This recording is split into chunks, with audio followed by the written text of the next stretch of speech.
ନିର୍ବନ୍ଧ ସରିଥିଲା ଡଲିର। ବାହାଘର ହେଇଥାନ୍ତା। ମାମୁଁ ଘରେ ହୋଇଥିଲା ନିର୍ବନ୍ଧର ସବୁ କାର୍ଯ୍ୟ। କିନ୍ତୁ ତା ପରଦିନ ତାଙ୍କର ଏକ ବିଲ ମଝିରୁ ବାହାରିଲା ଡଲିଙ୍କର ମୃତ ଶରୀର ଏବଂ ତା ବେକକୁ କୁଡ଼ାରୀରେ 11 ଥର ହଣା ହୋଇଯାଇଛି। କ'ଣ ପାଇଁ ଡଲିର ଏପରି ଅବସ୍ଥା ହେଲା? ପୂର୍ବ ଶତ୍ରୁତା ନା ଆଉ କିଛି? ଶୁଣନ୍ତୁ ସମ୍ପୂର୍ଣ୍ଣ ରିପୋର୍ଟ।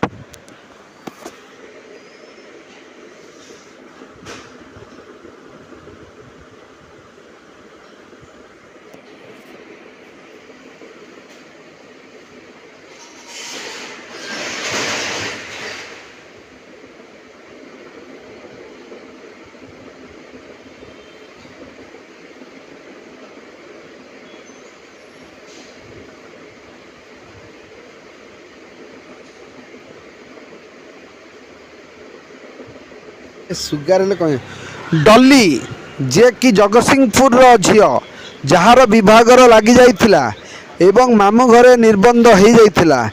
ମାମୁଁ ଘରେ ବାହାଘର ହେଇଯାଇଥାନ୍ତା। ଘରକୁ ଆସିଥିଲା, ବାପାକୁ କହିଲା ଯେ ମୁଁ ଯାଉଛି ବୁଲିବା ପାଇଁ। ଝିଅ ଯାଇଛି ତ ଯାଇଛି, କିନ୍ତୁ ଝିଅର ଆଉ ଅତାପତା ନାହିଁ। ବିଲରେ ମିଳିଲା ଝିଅର ଲାଶ। ମା ବୋବାଳଉଛି, କାନ୍ଦୁଛି, କାନ୍ଦିକି ଝିଅକୁ ଖୋଜୁଛି। ବାପାର ଶତ୍ରୁତା ଥିଲା ଗାଁରେ ଗୋଟେ ଲୋକ ସହିତ। ପୋଲିସ ସବୁ ଦିଗରୁ ତଦନ୍ତ କରୁଛନ୍ତି। କିଏ ମାରିଛି ଡଲିକି? ତାର ପୂର୍ବ ପ୍ରେମିକ ନା ବାପାର ଲାଗିଥିବା ଯେଉଁ ଶତ୍ରୁତା, ଘରର କଳି ଲାଗିଥିଲା, ସେ ଶତ୍ରୁତାକୁ ମାରିଛି? କିଏ ମାରିଲା ଡଲିକି? ଯଦି ମାରିବାର ଥିଲା ଏକାଥରେ କାହିଁ ନ ମାରିଲା? 16 ଚୋଟ ମାରିଛି ଡଲି ବେକକୁ। ବିଭତ୍ସ ହତ୍ୟାକାଣ୍ଡ। କି ନୃଶଂସ ମଣିଷ! ଏଇଭଳି ଭାବରେ ଯଦି ଲୋକମାନେ ରାକ୍ଷସ ପାଲଟି ଯାଆନ୍ତି ତାହେଲେ ଲୋକ ବଞ୍ଚିବେ କିପରି? ଆଜିକାଲି ଝିଅ ପିଲାମାନଙ୍କୁ ରାତିରେ ଛାଡ଼ିବାକୁ ଲୋକମାନେ ଭୟ କରୁଛନ୍ତି। କ'ଣ କରୁଛି ପ୍ରଶାସନ? କ'ଣ କରୁଛି ଏ ଆଇନ? କ'ଣ କରୁଛି ଏ ସଂସାର? ଇଏ ଲୋକମାନେ କ'ଣ ଏଇ ଝିଅଟାକୁ ଫେରେଇ ଦେବେ? ଏ ଆଇନ କାନୁନ କ'ଣ ଫେରେ ଝିଅଟା ଜୀବିତ କରିଦେବ? ଏହା ହେଉଛି ପ୍ରଶ୍ନବାଚୀ। ଆଜି କାନ୍ଦୁଛି ଜଗତସିଂହପୁରବାସୀ, ଆଜି କାନ୍ଦୁଛି ଡଲିର ବାପା ମା, ଆଜି ଶୋକସଭାରେ ଅଛନ୍ତି। ଝଗଡ଼ା କରିଥିଲା ମୋ ସାଙ୍ଗରେ। ସେ ମୋତେ କହିଥିଲା, ଡାଇରେକ୍ଟ କହିଥିଲା, କହିଲା ତୋ ଘରେ ବମ୍ ପକେଇଦେବି, ନହେଲେ ମାରେ ତୋ ଝିଅକୁ ବାହାର କରେଇଦେବି, ତାକୁ ମାରିଦେବି। କ'ଣ ପାଇଁ କହିଥିଲା? କ'ଣ ଝଗଡ଼ା ହେଇଥିଲା? ଗୋଟେ ଘର ତିଆରି ହେଉଥିଲା, ସେ ଆମେ ଏଠି ବୁଝାସୁଝା କରୁଥିଲୁ, ଯୋଗାଯୋଗ କରୁଥିଲୁ।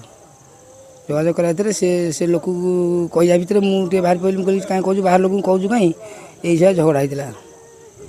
ମୁଁ ଥାନାରେ ବି ଏଫଆଇଆର ଦେଇଥିଲି। ସେ ଦାଦା ଘରକୁ ଯାଇନି, ଆମ ଗାଁର ତାଙ୍କ ଘରକୁ ଯାଆନ୍ତି। ତାଙ୍କ ଘରେ ସେ କେହି ନଥିଲେ। ମୁଁ ନଥିଲି ଘରେ, ମୁଁ ଗାଡ଼ି ଯାଇଥିଲି। ତାପରେ ତା ବୋଉ ଯେତେବେଳେ ଯାଇଥିଲା ବେଳେ ସେତେବେଳେ ଦେଖିଲା ଡଲିର ମୃତ ଶରୀର ଏବଂ ରକ୍ତ ଜୁଡ଼ୁବୁଡ଼ୁ ଶରୀର।